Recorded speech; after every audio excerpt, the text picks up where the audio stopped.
Hello दोस्तों, मैं आशीष एक बार फिर आपके सामने।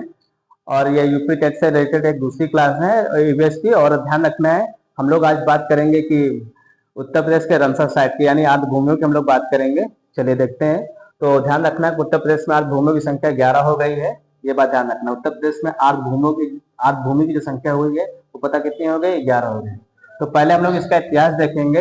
ये ध्यान रखना है, हम लोग बात करते हैं आर्द्र भूमि। आर्द्र भूमि की आर्द्र भूमि मतलब होता है रामसर। रामसर ध्यान रखना है, रामसर यानी हम लोग बात करेंगे वेटलैंड की। किसकी बात करेंगे? वेटलैंड की। पहले इसका थोड़ा सा इतिहास देखते हैं हम लोग। ये ध्यान रखना है, ये वेटलैंड आर्द्र भूमि और रामसर ये है क्या, प्रोसीजर क्या है। तो ध्यान रखना है कि 2 फरवरी 1971 को आपको ध्यान रखना है वो जगह पड़ती है ईरान में। कहाँ पड़ती है? ईरान में। वो जगह का नाम है रामसर। क्या नाम है? रामसर। वहां पे एक संधि हुई, एक समझौता हुआ। 2 फरवरी 1971 को संधि समझौता होता है। और वो समझौता किस चीज से रिलेटेड हुआ? आर्द्र भूमियों से रिलेटेड समझौता हुआ। ये बात आपको ध्यान रखना है। रामसर ईरान में हुआ 2 फरवरी 1971 को। फिर उसके बाद क्या होता है? 21 जनवरी, ध्यान रखना है, 21 जनवरी 1975 को। 75 को क्या होता है? ये संधि जानते हो क्या होती है? लागू होती है। यहाँ पे जमीने लिखना है, यहाँ पे दिसंबर लिखना है। 21 दिसंबर 1975 को जो है ये संधि क्या होती है? लागू होती है। तो उसके बाद क्या होता है? ये संधि लागू हो जाती है। ध्यान रखना है।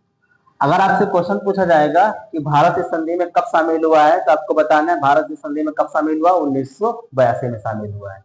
अगर आपसे क्वेश्चन ये पूछे कि भारत का पहला रामसर स्थल कौन सा है, तो आपको बताना चिल्का झील, उड़ीसा। ये आंसर देना है। लेकिन हम लोग बात यूपी की करेंगे। तो चलो हम देखते हैं यूपी की रामसर साइट कौन कौन सी है, ये ध्यान रखना है। ठीक है, चलो।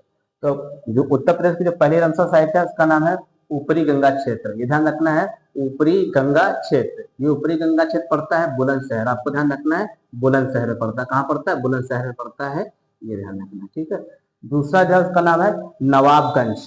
क्या नाम है? नवाबगंज। नवाबगंज पश्चिम बिहार। ये ध्यान रखना, नवाबगंज पश्चिम बिहार। ये पड़ता है उन्नाव में। आपको हम जानकारी के लिए बता दें कि नवाबगंज पश्चिम बिहार का जो नया नाम है उसका नाम है चंद्रशेखर आजाद पश्चिम बिहार, उन्नाव। ठीक है। तीसरा तीसरा हम लोग देखते हैं सूर सरोवर। क्या नाम है? सूर सरोवर। सूर सरोवर इसको बोलते हैं कीठम ताल। सूर सरोवर कीठम ताल, कीठम ताल। सूर सरोवर कीठम ताल ये पड़ता है आगरा में। कहाँ पड़ता है? आगरा में। ये बात ध्यान रखना है, ठीक है। चौथा चौथा हम लोग देखते हैं सदई। ये ध्यान रखना, सदई ये पड़ता है आपका इटावा में। कहाँ पड़ता है? इटावा में पड़ता है। ये बात ध्यान रखना है। पांचवा अगर हम बात करें, हम लोग बात करें सैंडी पश्चिम बिहार। ये ध्यान रखना, सैंडी पश्चिम बिहार। सैंडी पश्चिम बिहार। और सैंडी जो पश्चिम बिहार है ये पड़ता है हरदोई में। कहाँ पड़ता है? हरदोई में पड़ता है। ये बात आपको ध्यान रखनी है। ये 5 हो गए हैं, ठीक है। फिर उसके बाद ध्यान रखना जो छठा है उसका नाम है समन।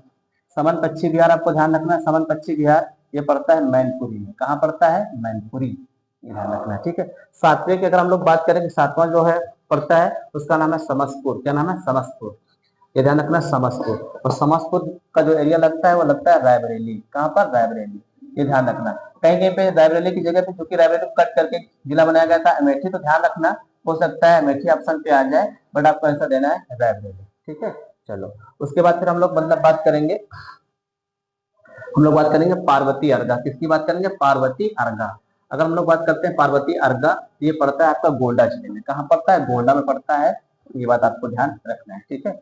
चलिए उसके बाद हम लोग 9वें नंबर की बात करेंगे। तो आपको ध्यान रखना हैदरपुर। क्या नाम है? हैदरपुर। और हैदरपुर जो पड़ता है वो पड़ता है बिजनौर में। कहाँ पड़ता है? बिजनौर में। ध्यान रखना है कहाँ पड़ता है? बिजनौर में पड़ता है, ठीक है। और जो 10वें नंबर पे है वो बात आपको ध्यान रखना है। 10वें नंबर पे जो है तो ध्यान रखना है उसका नाम है बखीरा। क्या नाम है? बखीरा।